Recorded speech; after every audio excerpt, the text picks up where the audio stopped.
Good afternoon. This is Ken Long from Tortoise Capital. I thought I would take this moment here on May 1st, 2016, my dad's birthday, um, to share with you some notes on my coaching session with a couple of my mentors.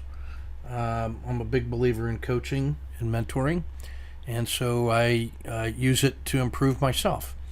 And so my little circle of mentors monitors the things we do in the chat room, keeps an eye on things, keeps an eye on me. They're my sounding board for whenever I have wacky ideas, and they push me to do my best. And so we kind of simultaneously came to the same conclusion this week after watching the last couple of weeks in the chat room as the owl and the pocket have become a thing, have become explicit patterns.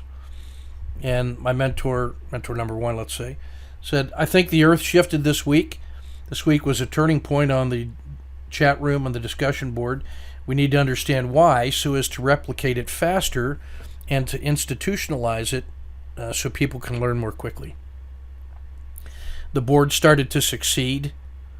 The team coalesced. The Ranger class has completed its first successful patrol. This relates to U.S. Army's Ranger School, in which we have a leadership crucible where the guys are put under incredible amounts of pressure and have to run patrols while they're cold, tired, hungry, under tremendous amounts of stress. And the first couple patrols are always difficult as you get torn down to see what your limits are and can you come together as a team in the face of tremendous adversity. And then there comes a moment when you complete your first successful patrol and we start feeling like we've made the turn and now we're starting to rebuild. In many ways, it's like the owl itself, that after an unambiguous move downward, for instance, there are indicators that are showing the way upward and onward. And so that's the illusion here. And asked me, do I sense the same thing? And I said, yes. In fact, our emails had crossed in the internet. I had sent a note about that same subject to him while his was coming to me. He thinks the in-depth weekend trainings and the coaching sessions that I've been sharing around have contributed. I agree, and particularly the trade narratives and the reviews of case studies, the multiple repetitions. The setup condition, the illustration, the sketch that I did for the owl and the pocket and the chain trading especially have very good and compelling power. And the fact that this pattern works on the both long and the short and across multiple time frames is very useful. And he makes a good point. It's a key thing, like reading a compass and orienting the map as a core skill for land navigation. There was a time before GPS when you actually had to know how to navigate your way around the Earth. And so being able to read a map, to orient the map towards the facts on the ground to get north, pointing north, and how to use a magnetic compass and know your pace count, like how many steps you take in 100 meters, so that you could estimate distance that you had traveled on a certain azimuth. All were essential skills for navigating at night. So we both share a military background, and so this is the same thing, that the OWL patterns, the RLCO framework themselves allow us a structured yet adaptive way to interpret price action and to reduce noise into identifiable, describable signals. So we're thinking of the RLCO patterns and the OWL especially as a core skill, regardless of the particular style or time frame. It's like starting a fire. It's the one critical skill that, if they learn nothing else, would advance us the most towards success, and I would agree. He can see the owl. It lights out, jumps off the page, no doubt. It's unambiguous. And what I find is that the folks who have gone through the discipline of identifying the 5 preliminary steps, the 5 preliminary conditions that lead to the owl, in order to make the entry at point 6, and then the management of stops at 7, 8, and 9, have been more successful at applying the owl to their own trading.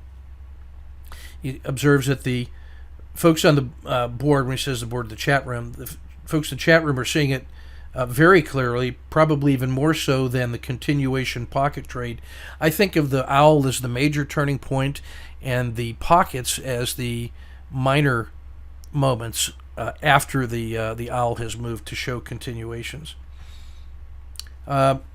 We then move into a discussion of some rapid testing we're both interested in. An interesting system consideration. Suppose there was a list of the usual suspects, like the blended monthly rebalancing 32. And we roll the calendar back to about February 16th when the S&P had its last owl pattern where it started to move north after the sell-offs in January and early February. Pretty much all of the usual suspects in the BMR 32, because they're strongly correlated to the S&P, they all start executing an owl pattern right around that time.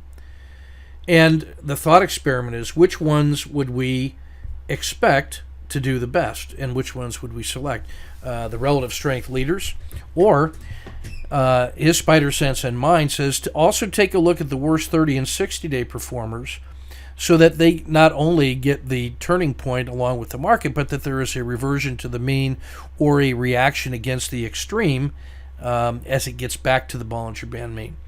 And so someone maybe more skilled in backtesting and position sizing could bring that perspective to the table. Maybe somebody like Jeff or Tony could test this in triple screen.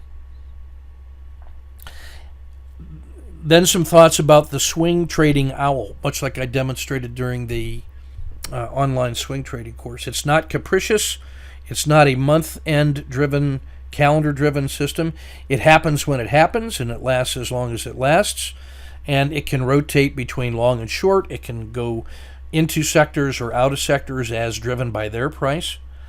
And that the challenge will always be after a major market sell-off when all the things have been down, that there will be a lot of owls to choose from. And so to be able to target select among them will be a value-added proposition, since we know that's always going to happen. That when there's a major market sell-off because of the collapse of correlations, the correlations all go towards one, that there will always be a large number of owls to choose from. And so the dangerous thing could be having an algorithm that wasn't aligned with how the market behaves after those turning points. And so perhaps we could have a second set of owl suspects that rotates into favor in down or choppy markets, and so we're thinking hard on this. Now the follow-up a day later was that just using an eyeball method, no scientific method, and allowing for windage and disclaimers, and just the first cut, we took a look at this list of suspects here from XIV down to TLT, and we went back to February 16th and examined their performance from best to worst, and said rather than making it fancy, just have one entry in after the owl and hold it, and no pocket continuation, just using the eyeball test. What kind of performance would you get? And so this stack was sorted by maximum drawdown during that period, and when the signals would occur, and the entry and exits, and truth be told, the preponderance of performance came from the ones that were down the most. Now, what I would say, that's really not surprising, because these tend to be all strongly correlated to the S&P, but with extra volatility, almost like leveraged S&P, such that like XIV, we can see its max was down 70%, the S&P was down 15%, it returned 47%, the S&P returned 7%, so this is a little more than, this is about a 5 or 6 times correlated, 5 or 6 times leveraged S&P 500 is XIV. So the point being that from extreme conditions come extreme results, and that the preponderance of moves were into things that we like to look at on a intraday, daily, and weekly basis anyway. So there's some additional justification here for the belief that from extreme conditions come extreme results. So that's a quick summary of this of the most recent discussion I've been having with my mentors as we think about some of the larger implications of our community of practice as a learning organization, as a learning team, and some systems and ways that we might improve and speed up the learning, and some ideas for how to revise and extend these OWL patterns, the RLCO frameworks, to different time frames as well. Just to let you know that I eat my own cooking on this, that I'm a believer in coaching and mentoring too. So I thought I would just share some of those ideas with you. And I just want to reinforce that, we've been working the chat room hard for 5 or 6 years. And this one feels really special, this moment of adding the degree of fidelity and granularity to the OWL and the Pocket, and seeing the strong connections between the Frog now and the RLCO framework is really allowing us to do some advanced work, which reduces our risk and increases our performance. And this is a moment of initiative and momentum that we really want to maintain. This feels like an OWL in terms of our performance, and so it's fitting that this is recorded on May 1st, my dad's birthday. God rest his soul. I know he's looking down on us with approval, and encouraging us all to make haste slowly and to support each other as we go. So take good care of yourself. More to follow. Let's get back after it in the chat room this weekend and keep learning and growing and performing together. Take good care.